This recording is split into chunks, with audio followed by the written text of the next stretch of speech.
programa de hoy, cardenales de todo el mundo, con la ausencia de los de Venezuela y Nicaragua, se reúnen con el Papa León XIV en el primer consistorio extraordinario de su pontificado. Abordarán temas de sinodalidad, liturgia y el papel de la curia. Previo al consistorio, el Papa León XIV inaugura su nuevo ciclo de catequesis centrado en el Concilio Vaticano II, animando a los fieles a redescubrir y profundizar sus textos.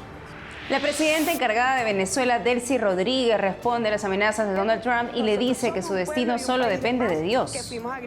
Crece la resistencia a la legalización del aborto en América Latina durante 2025, a pesar del activismo judicial a favor. Un líder pro-vida mexicano expone los desafíos para el 2026. Gran alegría por la próxima beatificación del argentino Enrique Shaw en la parroquia de Buenos Aires que frecuentaba y donde descansan sus restos. El párroco nos cuenta sobre la vida espiritual del empresario de Dios. Hola amigos, hola Eddie, ¿cómo estás? Bien, gracias Natalie, un gusto como siempre estar contigo para compartir este noticiero con nuestros televidentes desde Lima, Perú. Bienvenidos a su noticiero con enfoque católico EWTN Noticias, soy Natalie Paredes. Soy Eddie Rodríguez Morel, gracias por estar con nosotros. En la fiesta de San Raimundo de Peñafort empezamos las noticias desde el Vaticano con León XIV iniciando un consistorio o reunión de cardenales, el primero de su pontificado. Horas antes el Santo Padre abrió su nuevo ciclo de catequesis de 2026 ante miles de peregrinos sobre un tema histórico pero de relevancia muy actual. Nuestra corresponsal Victoria Cardiel nos cuenta. León XIV presidió este miércoles la primera audiencia general del 2026, que debido a las bajas temperaturas en Roma no se celebró en la Plaza de San Pedro, sino que se trasladó al interior del aula Pablo VI en el Vaticano. Ante cerca de 7.000 peregrinos, el Papa abrió un nuevo ciclo de catequesis dedicado al Concilio Vaticano II y a la relectura de sus documentos.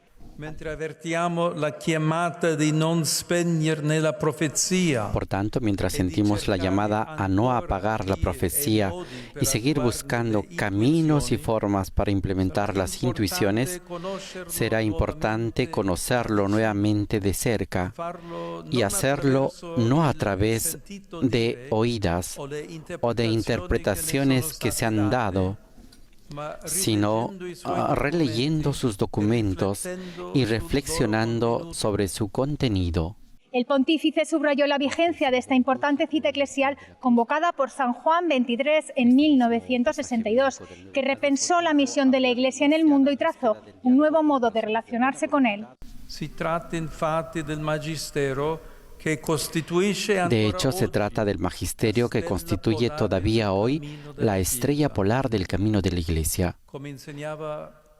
Como enseñaba Benedicto XVI, los documentos conciliares no han perdido su actualidad con el paso de los años.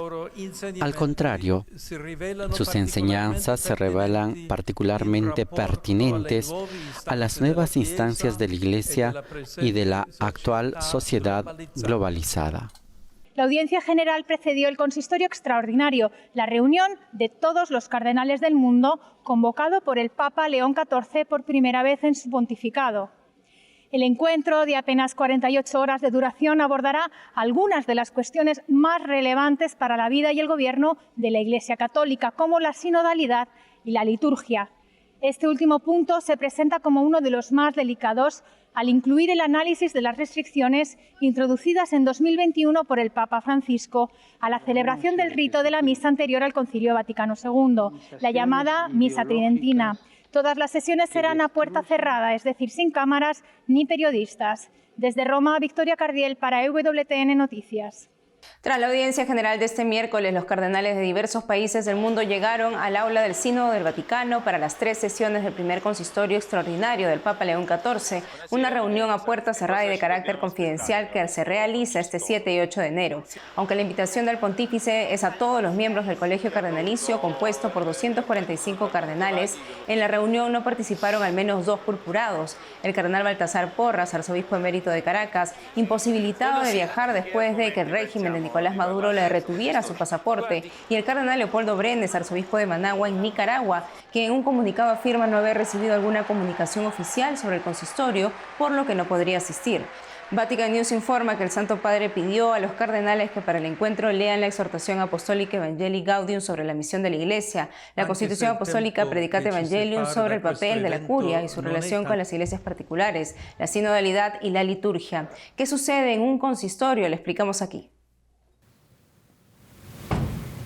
Tras cerrar la puerta santa de la Basílica de San Pedro, el Papa León XIII inauguró esta tarde su primer consistorio extraordinario en el Vaticano. El encuentro durará 2 días y estará guiado por varios temas: la naturaleza misionera de la Iglesia, el papel de la curia y su relación con las iglesias particulares, así como la sinodalidad y la liturgia. Todos los cardenales han sido convocados a este consistorio extraordinario, que a diferencia de uno ordinario, no es público y trata cuestiones de excepcional importancia, urgencia o gravedad para la Iglesia universal. Han pasado casi 12 años desde el consistorio extraordinario convocado por el Papa Francisco los días 20 y 21 de febrero de 2014 en vísperas del Sínodo sobre la familia. El Papa Francisco convocó otras 2 reuniones extraordinarias de cardenales en 2015, también sobre la familia, y en 2022 sobre su reforma de la curia romana. Actualmente el Colegio Cardenalicio cuenta con 245 miembros, de los cuales 122 son electores y 123 no electores. Desde el 5 de enero, cuando el cardenal Mario Zenari, nuncio apostólico en Siria, cumplió 80 años, los cardenales sin derecho a voto han superado en número a los cardenales con derecho a voto por primera vez en la historia de la Iglesia. El programa de este consistorio extraordinario prevé 3 sesiones de trabajo en el aula nueva del Sínodo. Después de las palabras de apertura del cardenal Giovanni Battista Re, decano del Colegio Cardenalicio, y de un discurso introductorio del Papa León, la primera sesión de casi 3 horas de duración se desarrollará en grupos de trabajo y concluirá con un discurso del Santo Padre por la tarde. Mañana por la mañana, 8 de enero, el Papa León XIII concelebrará la misa con los cardenales en el altar de la cátedra de la Basílica de San Pedro. El consistorio se reanudará con la oración comunitaria, el trabajo en grupo y los informes. Después del almuerzo, los cardenales se reunirán de nuevo para la sesión final. El consistorio extraordinario concluirá el jueves por la tarde con el discurso del Santo Padre y el Te Deum. A continuación, el Vaticano ofrecerá una rueda de prensa en la oficina de prensa de la Santa Sede para comentar lo actuado. El consistorio está enmarcado como un momento de discernimiento común y fraternidad entre el obispo de Roma y los cardenales, un tema que el Papa León enfatizó por primera vez cuando se reunió con el Colegio Cardenalicio apenas 2 días después de su elección, y destacó su importancia y valor en la vida de la Iglesia. Ustedes, queridos cardenales, son los colaboradores más cercanos del Papa.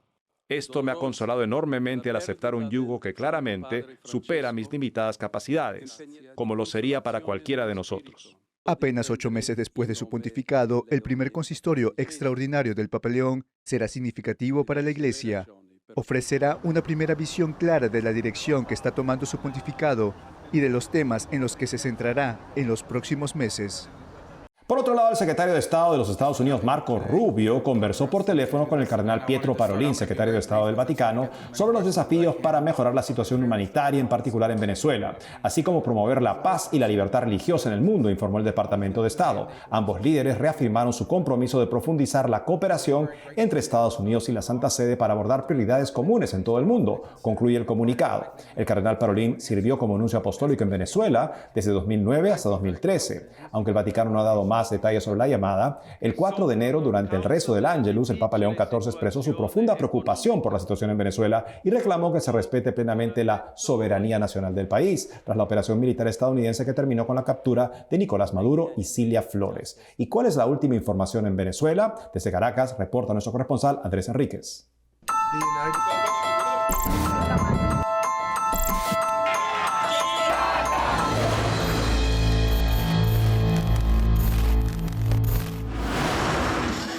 El chavismo trata de reacomodarse después de la captura de Nicolás Maduro y Cilia Flores, mientras desde el gobierno de Estados Unidos aseguran que Delcy Rodríguez está dispuesta a colaborar con los intereses norteamericanos. En Venezuela, las figuras principales del sistema endurecen y radicalizan su línea, al menos ante la opinión pública.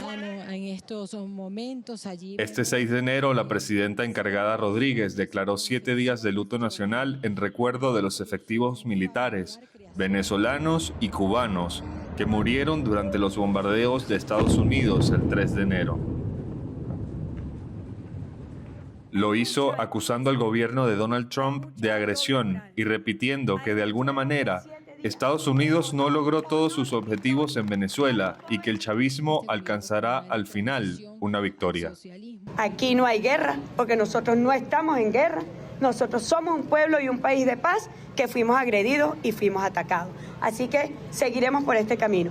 Todo el pueblo de Venezuela, en unión nacional. Vamos todos, vamos todas a mantenernos firmes, de pie y sobre todo trabajando por nuestro porvenir y trabajando por defender nuestra historia y nuestra dignidad. Trump, Rubio y varios otros funcionarios del gobierno de Estados Unidos han enfatizado en que Rodríguez y el resto del chavismo enfrentarán un destino incluso peor que el de Maduro y Flores si no se alinean a los intereses de Estados Unidos. Este martes, la presidenta encargada respondió así a estas insinuaciones. Mi destino no lo decide, sino Dios. Esa es mi respuesta. En la misma línea, Diosdado Cabello, ministro de Interior y número 2 del chavismo, quien en una marcha este martes en apoyo a Maduro aseguró que la revolución bolivariana prevalecerá sobre todo. Cabello tiene el control de los organismos de seguridad e inteligencia del Estado, además del control de guerrillas civiles armadas conocidas como colectivos, utilizadas históricamente para amedrentar a la población civil, cometiendo asesinatos y atropellos con total impunidad. En los últimos días, después de los bombardeos, diversos ciudadanos denuncian la presencia de estos colectivos en las calles de Caracas, deteniendo personas y revisando automóviles y teléfonos en busca de mensajes de apoyo a la captura de Maduro y Flores. Además, decenas de periodistas fueron apresados en las últimas horas. Medios estadounidenses reportan que la administración Trump advierte a Cabello que de no colaborar con la presidenta Rodríguez y los intereses norteamericanos, sería colocado en el tope de la lista de objetivos militares, poniendo así en peligro su vida. Pero las amenazas tampoco surten efecto. Y quienes se ríen hoy de su propia desgracia, no entienden que aquí todavía sigue la revolución bolivariana. Y no lo van a entender. Y no lo van a entender y no nos interesa explicarle que lo vivan, porque aquí la revolución bolivariana seguirá adelante. Y a Nicolás y a Cilia no los tendrán que devolver. A pesar de las declaraciones de Delcy Rodríguez y los gritos de Diosdado Cabello, el presidente Trump anunció anoche que las autoridades interinas de Venezuela entregarán entre 30 y 50 millones de barriles de petróleo a los Estados Unidos. Este petróleo se venderá a su precio de mercado y ese dinero será controlado por mí, como presidente de los Estados Unidos de América, para garantizar que se utilice en beneficio de los pueblos de Venezuela y de los Estados Unidos, explicó Trump en su red social. Esta mañana, la secretaria de Seguridad Nacional, Kristi Noem, anunció que la Guardia Costera de Estados Unidos capturó 2 buques petroleros con bandera rusa como parte de sus operaciones para bloquear las exportaciones de petróleo venezolano. En Caracas, Venezuela, Andrés Enríquez, EWTN Noticias.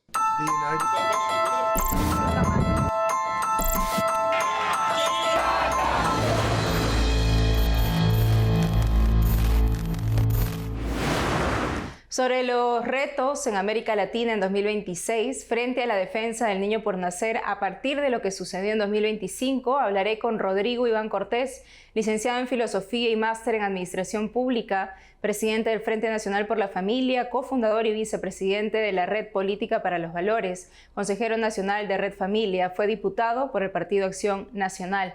Rodrigo Iván Cortés, bienvenido a EWTN Noticias y bendecido Año Nuevo. Es un gusto estar con ustedes. Rodrigo Cortés, empezamos con una mirada a lo que pasó con el aborto en 2025 en Latinoamérica. ¿Qué países legislaron a favor del aborto? Lo que sucedió en este pasado 2025, en términos generales, fue una ralentización, es decir, como que bajó la ola de los países que se sumaban a la ola verde. La cuestión de lo positivo viene dándose en lo que es América Latina, sobre todo por aquellos países que no cedieron a esa ola verde. En particular, Puerto Rico tuvo un avance en términos de reconocimiento de la dignidad del no nacido o el nasciturus, y mantiene América Latina los 5 países que defienden la vida de una manera pues como más completa o integral, que son El Salvador, Honduras, Nicaragua, República Dominicana y Haití. La gran mayoría de los países está dentro de lo que es el aborto permitido en causales específicas.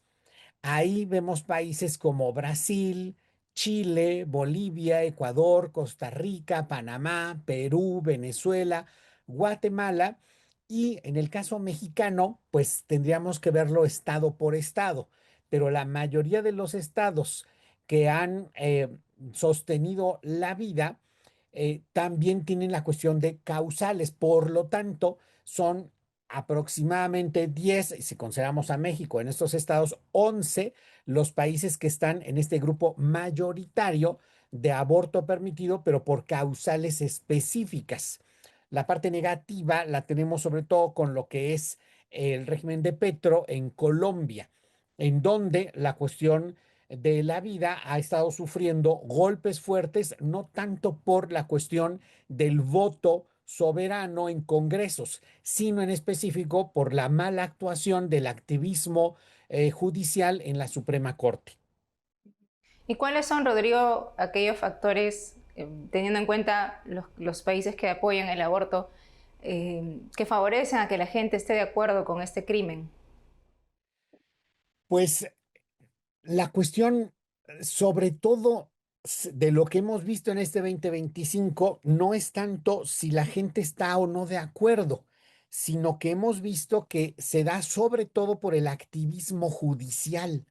Es decir, este trabajo que tiene décadas atrás de ir minando la noción misma del derecho para que los que terminan siendo jueces y muy puntualmente los que terminan siendo miembros de la Suprema Corte se salten la cuestión de la opinión pública, se salten la cuestión del voto soberano de los congresos y terminan metiendo esto desde la Suprema Corte. En muchos casos lo que ha venido minando esto es ese impulso que se da, sobre todo desde el mundo de la industria del entretenimiento, de estar tratando de minar la cuestión de la vida en esa primera etapa para tratar de cargar las tintas en lo que es el supuesto o muy falso derecho reproductivo, porque ni es derecho ni es para la reproducción.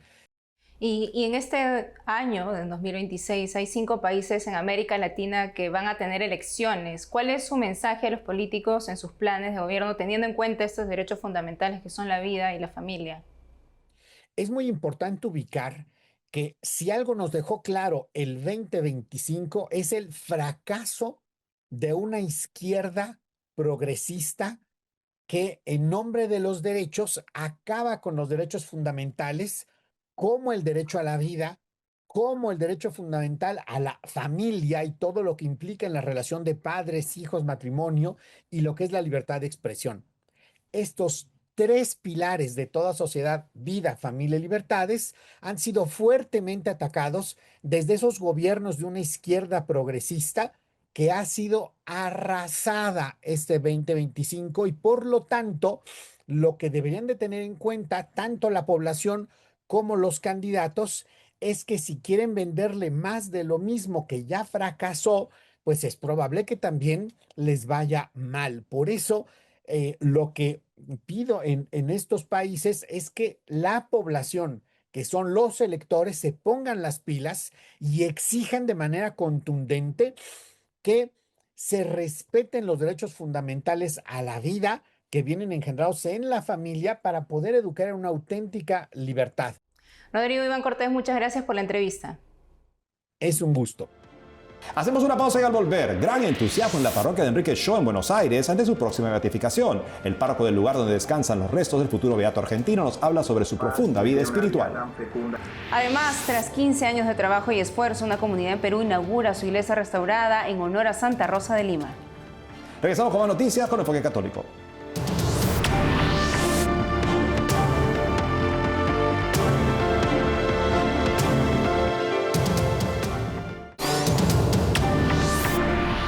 Su beatificación, Enrique Shaw será el primer beato que puede ser identificado como un empresario en el sentido moderno de la palabra. ¿Cuáles fueron las fuentes que le permitieron vivir coherentemente esa vocación a estar en medio del mundo?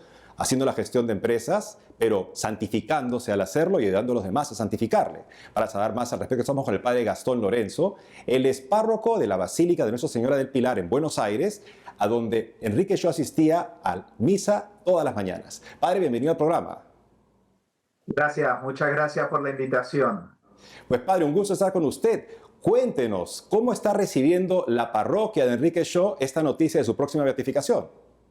La alegría que provocó el 18 de diciembre esa promulgación del decreto del Dicasterio de la Causa de los Santos, reconociendo un milagro que ocurrió gracias a la intercesión del venerable siervo de Dios Enrique Shaw, fue algo que contagió a toda la comunidad parroquial. Tanto es así que ayer realizamos una misa en acción de gracias por ese decreto firmado por el Papa León XIV, en la que asistió muchísima gente y bueno, con esa alegría compartida de que alguien muy, muy cercano a la comunidad va a ser, Dios mediante, declarado beato próximamente.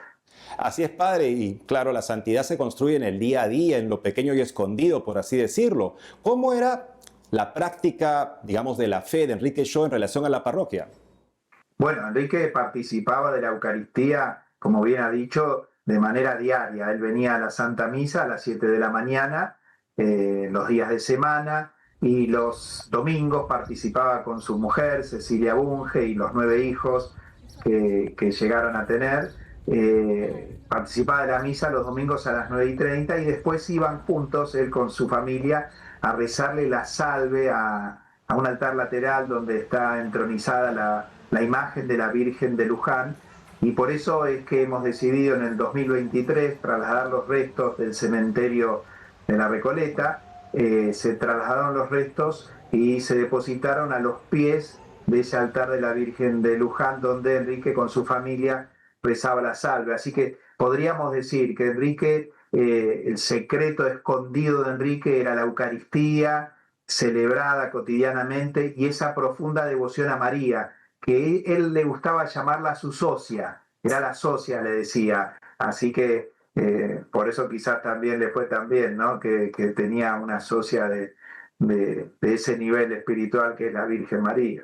Esto es extraordinario, padre. Así es que entendemos que las reliquias, los restos de Enrique Shaw están ahora en la basílica a la cual él asistía regularmente a misa de semana y también con su familia los domingos.